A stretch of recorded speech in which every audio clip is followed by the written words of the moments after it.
Bonjour tout le monde et bienvenue dans cette nouvelle vidéo. Alors aujourd'hui on va voir la miction et la continence, donc c'est la suite de la physiologie de l'appareil urinaire.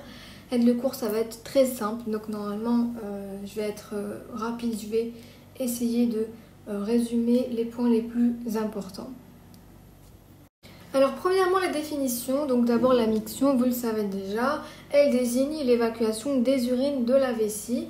La miction normalement elle est végétative, c'est un réflexe, ça s'appelle le réflexe de la miction, donc elle est involontaire, mais elle subit quand même un contrôle cortical volontaire, un contrôle qui vient du cortex, et on sait que tout ce qui vient du cortex est volontaire, ça dépend donc de la situation et l'en afférent.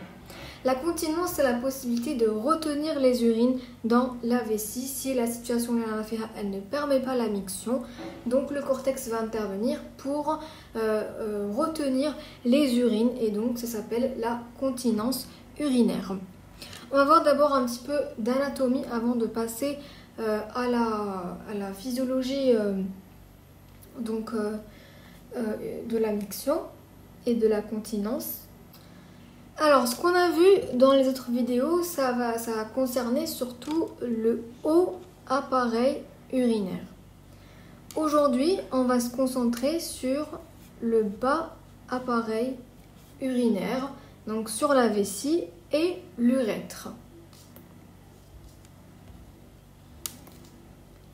Structure de la vessie, elle est composée de deux parties. Le dôme vésical, qui sert de réservoir entre chaque miction.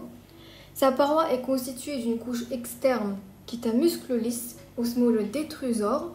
Donc on le voit ici. Le détrusor, c'est un muscle lisse, donc l'innervation elle est végétative. Et la couche interne, c'est la muqueuse, l'urothélium. La muqueuse qui tapisse la face interne de la vessie, l'urothélium. La deuxième partie de la vessie, c'est le col vésical. Donc, vous le voyez ici, le col de la vessie, qui ouvre la vessie sur l'urètre, qui est un canal conduisant à l'orifice urinaire qui va justement acheminer l'urine vers l'extérieur. Il permet de retenir les urines grâce à un muscle circulaire qui entoure l'urètre, qui est le sphincter urétral. On va voir qu'il y a deux sphincters urétraux qui sont très importants, qui sont impliqués et dans la continence et dans la vidange de la vessie. Alors le trigone vésical est une zone de la paroi interne de la vessie. Vous la voyez ici.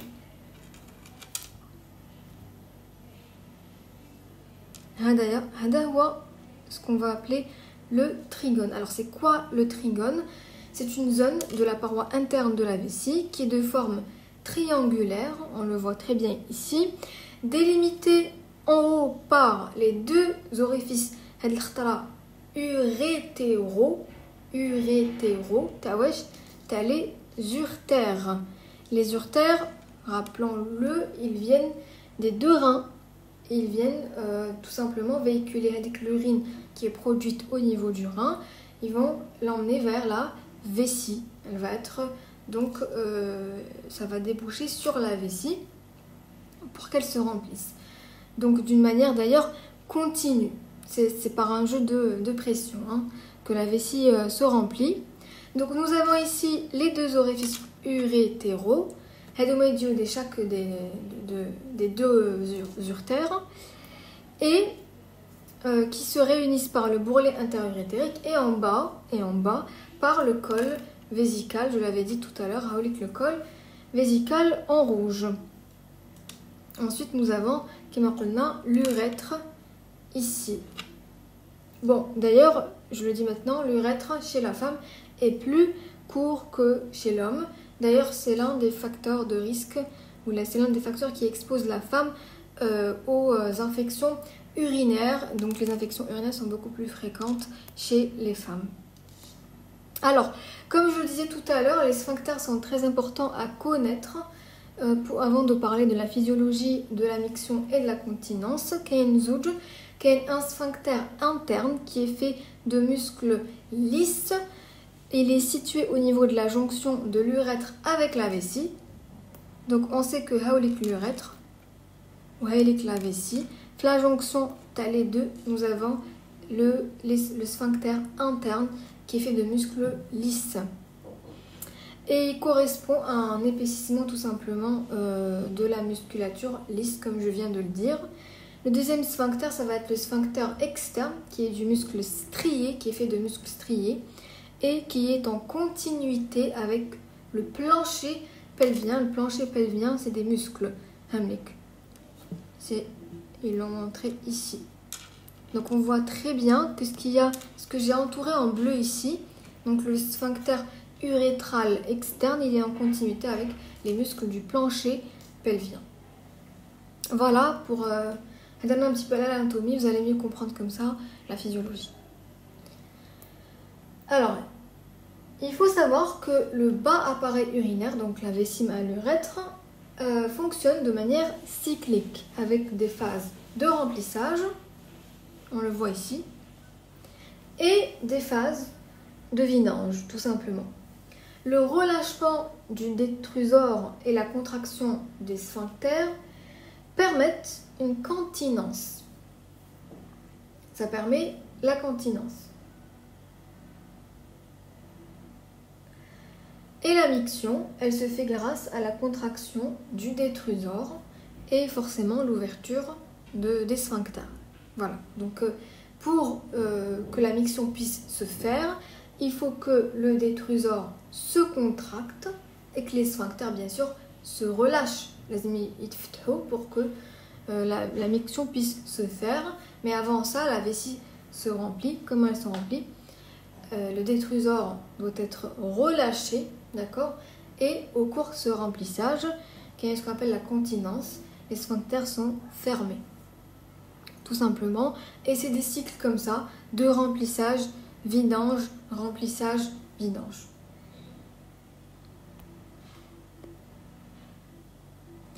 Alors, l'innervation et l'étude de l'innervation est elle aussi indispensable à la compréhension de la physiologie de la miction et de la continence. Donc, l'innervation du bas appareil urinaire, c'est une innervation qui est double, qui m'occulte déjà, elle est automatique, assurée par le système nerveux végétatif, mais aussi somatique ou volontaire.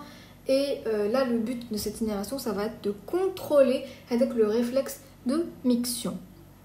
La première innervation qui est végétative, elle est assurée par un nerf sympathique et un nerf parasympathique. L'innervation sympathique est représentée par les nerfs hypogastriques émanant des segments médulaires dorso-lombaires entre D11 et L2. Le nerf hypogastrique aura une action bêta-adrénergique sur le détrusor, entraînant un relâchement, mais il aura une action alpha-adrénergique, donc ce sera des récepteurs alpha au niveau du sphincter interne et non pas externe, mais interne. Et cette action alpha-adrénergique entraînera sa contraction. On comprend bien donc que ce système sympathique sera responsable de la continence donc au cours du remplissage qui m'a raconté déjà au cours du remplissage de la vessie. On a l'asmicune détrusor relâché et le sphincter contracté, donc fermé, pour que le remplissage puisse se faire et bien sûr la continence au cours de ce remplissage. Concernant l'innervation parasympathique, elle est assurée par les nerfs pelviens du plexus sacré, donc la moelle sacrée, S2, S4. Et ce système parasympathique entraîne une contraction du détrusor par l'intermédiaire de récepteurs muscariniques et il est donc responsable de la vidange. Comme je l'ai déjà cité auparavant, pour qu'il y ait une vidange, il faut d'abord que le détrusor se contracte et bien sûr que les sphincters soient ouverts. L'action sympathique et parasympathique, elle est hyper importante à retenir parce que vous allez la revoir. Donc le sympathique est un relâchement du détrusor et contraction des sphincters. Ça permet le remplissage et la continence.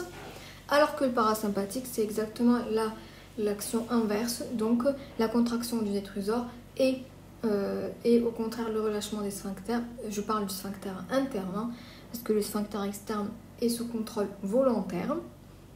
Je répète, le sphincter externe est sous contrôle volontaire. On le verra dans quelques secondes. Et donc ce parasympathique sera responsable de la vidange. Concernant le système volontaire, le nerf efférent, ça va être le nerf pudendal. Il est responsable de la contraction du sphincter strié externe. Et au niveau du pont, il existe deux centres qui contribuent à la régulation de la miction. La région M qui contrôle le pont bien sûr du tronc cérébral. Hein. La région M qui contrôle la miction et la région L qui contrôle la continence. La voie afférente ascendante peut activer la région L du tronc cérébral qui, elle, va renforcer l'activité du noyau d'Onulf. C'est quoi le noyau d'Onulf?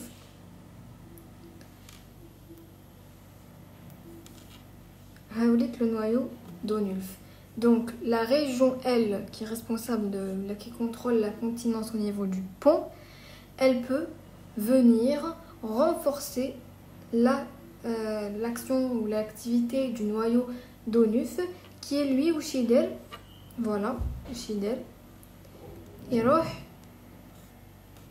Il active ce nerf pour tout simplement contracter le sphincter externe et permettre la continence. Lorsque la miction est autorisée, le centre mictionnel pontique M, qui est responsable de la miction, inhibe ce noyau et active plutôt le parasympathique, car on a déjà vu l'action du parasympathique, ça permet la vidange. Voilà. Ça c'est pour l'innervation volontaire, c'est pour que vous voyez comment cette innervation intervient dans la continence.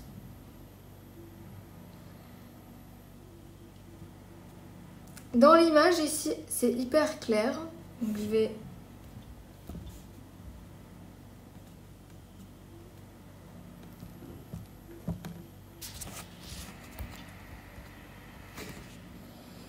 nous voyons ici des 11 L2, hein, bon, voilà, donc c'est cette région-là qui va envoyer des efférences comme ça vers la vessie et vers le sphincter interne et aura une action bêta-adrénergique. Bien sûr, je parle de l'innervation sympathique sur la vessie et une action alpha sur le sphincter interne. Ici, S2, S4, on a une innervation parasympathique par l'intermédiaire des récepteurs muscariniques de l'acétylcholine. Et on a vu ici que le noyau d'Onulf lie le nerf pudendal qui assure une innervation volontaire. Voilà pour l'innervation. On va voir maintenant le réflexe de miction. Alors le réflexe de miction est mis en jeu par la stimulation de récepteurs de l'étirement situés dans la paroi de la vessie. Donc lorsque la paroi de la vessie se remplit, il y a ces récepteurs de l'étirement, parce que les muscles s'étirent, qui seront donc stimulés. La vessie d'un adulte peut contenir jusqu'à 400 ml d'urine avant que la tension de sa paroi n'augmente suffisamment pour que les récepteurs de l'étirement soient stimulés.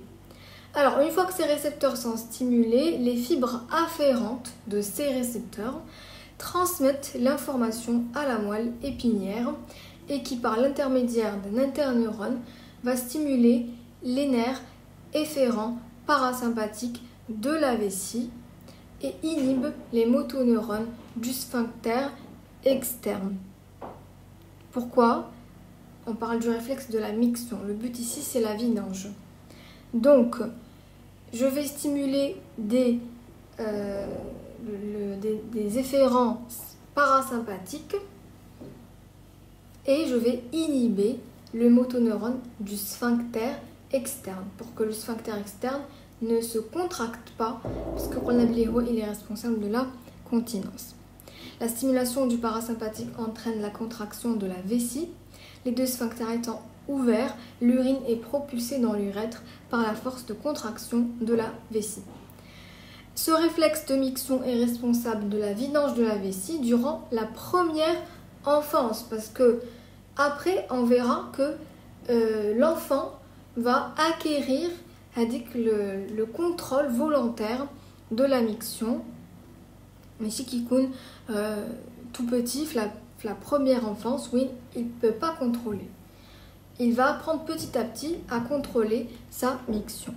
Donc il va réguler ce réflexe de miction.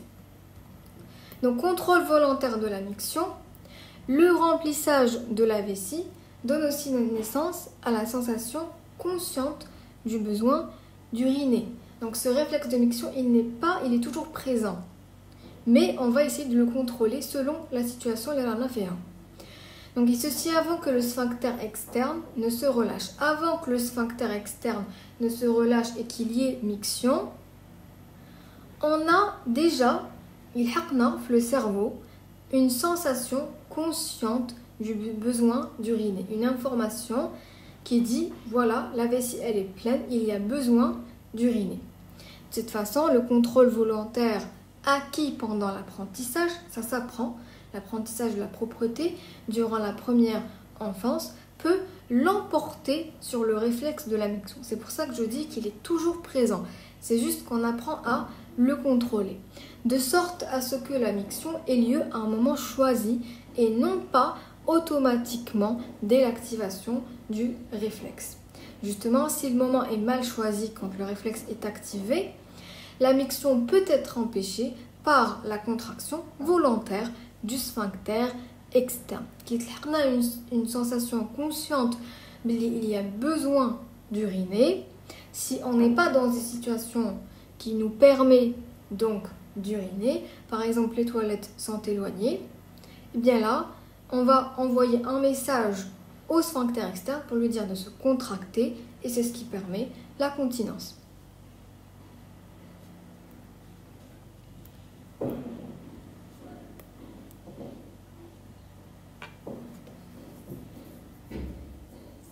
Alors, le schéma, il va vraiment résumer tout ce que je viens de dire. Donc, je vous laisse le temps de le relire parce que tout a été déjà cité et expliqué. On voit bien ici que le cortex cérébral envoie un message aux motoneurones destinés au sphincter externe et en le stimulant, il va y avoir une contraction du sphincter. Il va rester fermé quand ces motoneurones sont stimulés et donc pas de miction et c'est ce qu'on appelle la continence. Voilà. Le reste, je pense que j'ai beaucoup parlé de la miction. Voilà, donc c'est tout pour aujourd'hui. J'espère que ça a été clair et s'il y a quelque chose de pas clair ou si vous avez des questions, n'hésitez pas à les mettre en commentaire. J'y répondrai avec plaisir dans la mesure du possible. Merci et à la prochaine vidéo, Inch'Allah.